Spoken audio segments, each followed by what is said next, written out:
BDTV is back with this week's newscast. With this cold weather, I hope this newscast can warm you up. Another snowstorm is expected. We will tell you when and how much snow will be coming soon.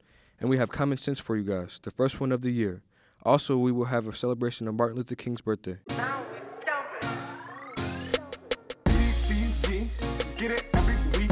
Making all the news, it's about you and me. We got the angles, we got sports, and we got entertainment. Putting BD on the map, we gonna make us famous. What? Now, Giants, I know it's been cold and the land is covered with snow, but let's see how next week's weather will impact us. Here is Ava with weather. Good morning, Giants. I'm Ava Geary, and during this past week, winter has finally given us what we wanted. Lots and lots of snow. So is the snow here to stay, or will it melt as quickly as it arrived? Well, lucky for us, this week's forecast will give us all that we need to know. Friday, we have a high and low in the low 30s. If you thought 7 inches of snow was plenty enough, prepare to bundle up even more because we got several reports of another snowstorm heading our way. Sunday brings us our first day where our lows have reached below 0. While Monday keeps the trend of cloudy days going, the temperature does start to slightly climb. On Tuesday, the weather peaks for this week with a high of 33.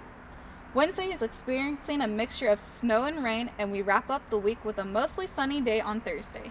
Be sure to be safe and bundle up. Ava Geary, BDTV. Thank you, Ava, for the weather. And now here's Anaya and Chris with common sense and a video on jaywalking. Hey, what's up, you guys? I'm Anaya. And I'm Chris. And this is Common Sense, the show where we go into the halls and ask y'all questions y'all should know the answers to. We hope you know the answers too. Alright, let's just get started. Some months have 30 days, some months have 31 days. How many months have 28 days? None. Wait, all of them, right? Yeah, he got it right. Who's on the $1 bill? Everyone like, oh no. If a plane crashes on the border of the United States and Canada, where do you bury the survivors? Oh no! Not funny. It's not funny, okay? If your older brother is 10 and the younger brother is half his age, when the older brother is 100, what is the younger brother's age? 50. Are you positive? Yes. Please explain. Alright, you said older brother 10, half his age. That means 2 divided by 10. Little brother got to be 5. Boom, so he 5. You said the big brother 100 now, and we still, mind you, still half. So half of 100 is 50. Your older brother's 10 and your younger brother's half his age. Now your older brother's 100. How old is your younger brother? 5.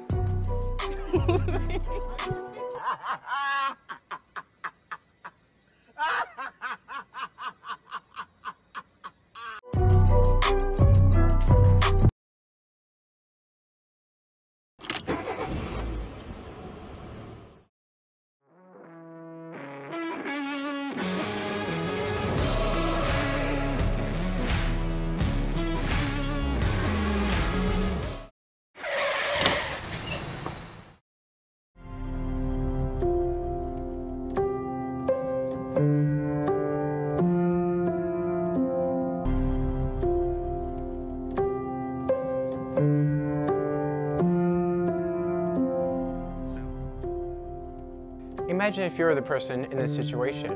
According to NPR.org, approximately 6,000 people died in 2017 due to jaywalking. An easy way to fix this is to simply use the crosswalk.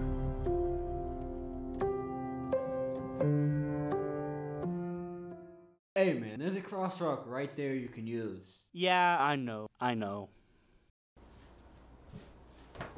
Hey Nick, have you seen my... Oh my gosh, what are you doing? It's none of your business. Get out of here. What do you mean it's none of my business? It's my computer. And why are you searching up how to break into a house? What are you talking about? You act like I didn't just see you delete that. And if you're not trying to break into a house, then what's that on the wall? Nothing. Tell me what you're doing right now. Okay, I'll tell you. I have to break into someone's house. They have something of mine and I really need it back. Like, I really need it. But I have a plan. Step 1, I kick open the front door, but I gotta be quiet about it. Step 2, I decode the alarm. The code, 9999. Step 3, I distract the cats. Step 4, I climb the stairs, very quiet.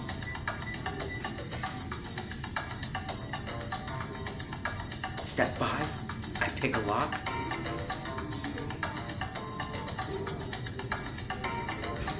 Step 6, I grab my stuff and leave.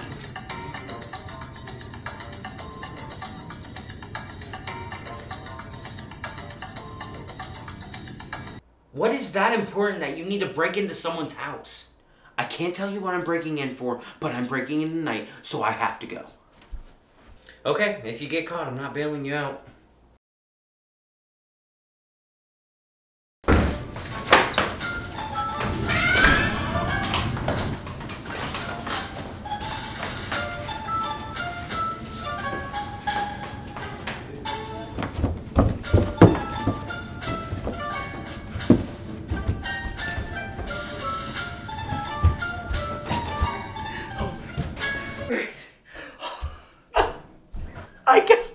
I thought it worked. Oh, I missed you. Nick, what are you doing in my house? It's 2 a.m. I came to get my comb back. You were just here. You could have just asked for it. Oh, yeah. Oh, by the way, you should probably get a new lock on your front door. Well, I'll see you, Rick. A lot is going on in our nation. The government has been shut down by our president. Jacob will go more in depth on what is going on. As I'm sure you've heard, President Trump has shut down the government, demanding $5 billion to secure his border wall. But have you considered why this would matter to you? Well, before we get into that, here are the basics you need to know about this shutdown. The Democrats are refusing to agree to any new money for border security, but Trump refuses to reopen the government until he gets what he's asking for. So, as a result, this has been the longest shutdown in U.S. history, making the previous record of 21 days seem reasonable. The departments that have been shut down have stopped receiving funding, and therefore we have nearly 800,000 employees not being paid, and nearly 420,000 of these federal employees are classified as essential workers, such as people who deal with the safety of human life or property protection, and therefore have to keep working every day without receiving any pay. The remaining employees have been furloughed without pay and will come back to work after the shutdown ends. For me, it's a big deal that I'm not getting paid because I am a single parent, single income family, so I don't have a spouse that has an income coming in to make sure our family is able to pay its bills and do what we need to do to just survive day to day. So how does this affect you? Well, health and life insurances are continuing through the shutdown. Recipients of Social Security, Supplemental Security Income, unemployment insurance, temporary assistance for needy families, food stamps, and a few other programs will continue to receive their benefits. Also, if you're paying taxes this year, you can still get your tax returns because the Treasury Department is remaining open. And another note about food stamps is that while they have been paid through February, depending on how long this shutdown lasts, they cannot be guaranteed to carry through into March. That's all you need to know about this government shutdown. I'm Jacob Einstein, BDTV.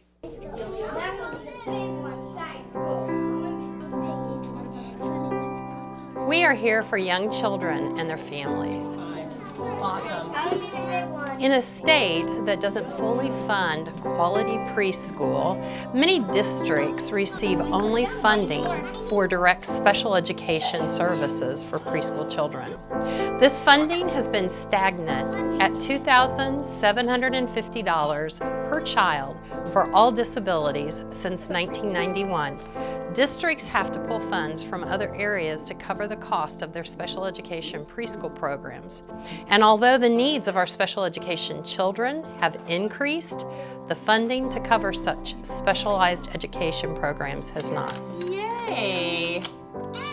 I would welcome any legislator to come to a preschool who serves children with disabilities so that you can see in action what quality looks like for those young children that we service. Children's disabilities may remain the same, but the severity of those disabilities have changed over the years. And when we talk about having qualified people servicing those children, we need to be able to approach that with funding for school districts so they can actually provide that funding for those staff members that need to come in and work with those children.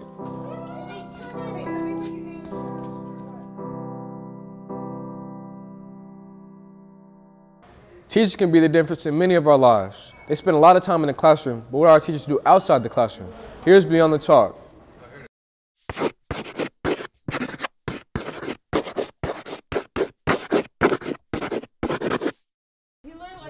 Hello, my name is Mr. Browning. I've been here at Ben Davis almost 9 years. I teach U.S. history, I teach AVID, and I teach Impact. A pretty open book. I talk to my students about a lot of stuff. A lot of them may not know that I'm a musician. I play several different instruments.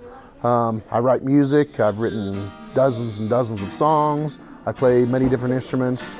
I've played harmonica since I could basically walk. I play guitar, mandolin, ukulele, banjo, pretty much anything with strings I can pick up and find a way to play something on it. I played guitar probably about 20 years. I got started pretty late. I wasn't playing most of my youth. Most of my youth I played harmonica and sang. That was what, when I played in bands and stuff, that's what I did. I played harmonica and sang. And then I started picking up the guitar later just so that I could write songs with it. It's a little easier to write songs on a guitar than it is a harmonica. So that's why I originally picked up guitar. I'm Mr. Coleman.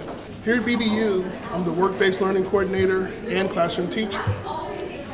Things that I do for students here include securing internships, job shadowing, and work experience in our school's U-Cafe, which is like Starbucks. In addition to teaching classes, I sponsor or co-sponsor BPA with Ms. Carlino and Mr. O'Hara. And BPA is Business Professionals of America. And we are geared up to go to regionals December 8th. So we've been submitting all of our contests and getting our students ready to compete.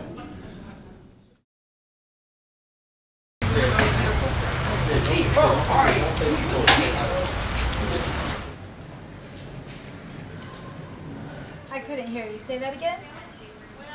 I am Alyssa Edwards. I work in the main office. I have been here for 18 years. I actually started out as a para in the Thrive classrooms for 2 years, and then I came to the office. I love to swim in the summertime. I love to play pickleball. That's my new sport. Well, I'm one of the senior class officer sponsors. I try to build relationships with those students, not just those students, but other seniors as well. I love my job. I love the kids. I'm all about the kids. I come to work for the kids. Wayne Township schools have witnessed a steady increase in the graduation rate in recent years. The new graduation rate just came out. This then is accounting for students that are within the cohort model. So really it's looking at students when you start in 9th grade and those students that are finishing then in 12th grade. So it's supposed to be that true cohort model. So students that start in 9th and finish in 12th then are calculated into the graduation rate. Throughout the past 10 years, Ben Davis has seen the graduation rate rise to an all-time high of 92.3%. The more that we can get students involved in their curriculum, the more connectivity they feel with it. I think Impact has had a huge connection because it allows us to really build those relationships with students and to kind of check in and see how everyone's doing. And then lastly, I think the multitude of pathways that we have that's available for students. Madeline Aurelio, BDTV. Good morning, Giants. I'm Levi Pierpont, here to bring you guys this week's sports. Not much has been happening in the sports scene the past week, but there's a lot of upcoming events coming up, so let's get right into it. The boys basketball team have home games tonight and tomorrow. both at 7 o'clock, home. Fridays against Center Grove and Saturdays against Decatur Central. Come out and support your Giants. Tonight, the girls basketball team is away at Center Grove at 7:30.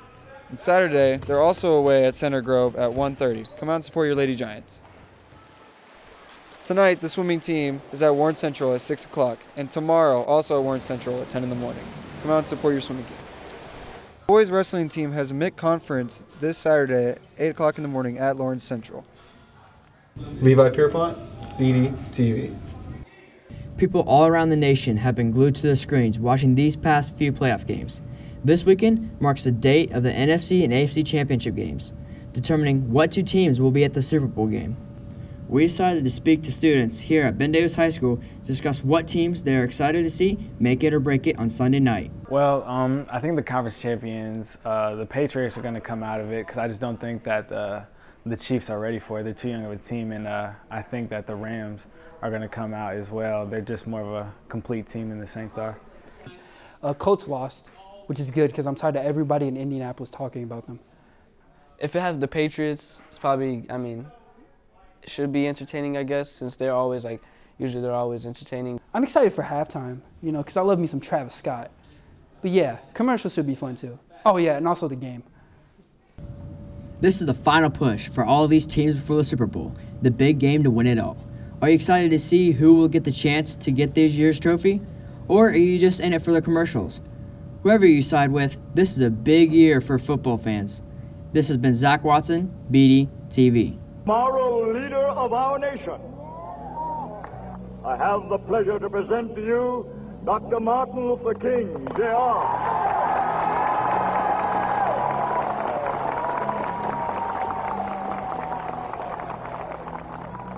I am happy to join with you today in what will go down in history.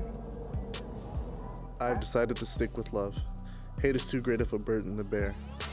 Our lives begin to end the day we become silent about things that matter. In the end, we will remember not the words of our enemies, but the silence of our friends.